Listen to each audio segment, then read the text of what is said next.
ભરૂચ જિલ્લામાં સ્થાનિક સ્વરાજની ચૂંટણી પહેલા વિકાસના કામોના ધમધમાટમાં ગુણવત્તા જાળવવા આપનું કલેક્ટરને આવેદન। ભરૂચ જિલ્લા આમ આદમી પાર્ટી દ્વારા કલેક્ટરને વિકાસ કામોને લઈ આજે આવેદન અપાયું હતું।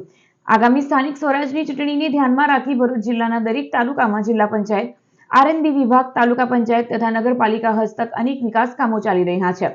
આ કામોમાં કોન્ટ્રાક્ટર તેમજ જવાબદાર અધિકારીઓ દ્વારા ગંભીર બેદરકારી સામે આવી રહી હોવાનો આપે આરોપ મૂક્યો છે। ઘણી જગ્યાએ કામ શરૂ કરતા પહેલા એસ્ટિમેટ બોર્ડ મુકાયા નથી, સેફટી નિયમોનું પાલન થતું નથી તેમજ કેટલાક સ્થળોએ કામની ગુણવત્તા અત્યંત નીચી હોવાના આક્ષેપ પણ કરાયા છે। આ તમામ કામોની તાત્કાલિક તપાસ કરાવી દોષિત કોન્ટ્રાક્ટર અને અધિકારીઓ સામે કાયદેસરની કાર્યવાહી કરવા માંગણી કરાઈ છે।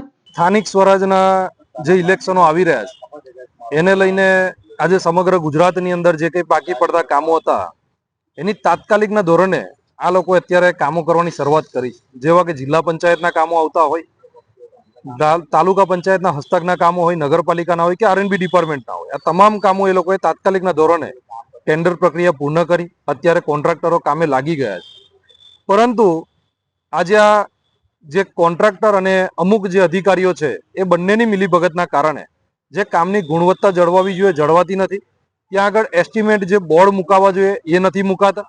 વારંવાર ટેલિફોનિક અધિકારીઓને જાણ કર્યા પછી પણ અધિકારી જ્યારે આની ઉપર પગલાં નથી લેતા ત્યારે કંઈક ને કંઈક જગ્યાએ અધિકારીના કામ ઉપર પણ શંકા ઉપજાવી રહી છે કે અધિકારી પણ કોન્ટ્રાક્ટર સાથે મળી ને એવું નથી ઈચ્છતા કે જાહેર જનતાના જે રૂપિયા છે એનો સદુપયોગ થાય, પરંતુ કોન્ટ્રાક્ટર જોડે મળી અને આનો દુરુપયોગ થાય એવા પ્રયત્ન કરતા હોય એવું દેખાઈ આવે છે।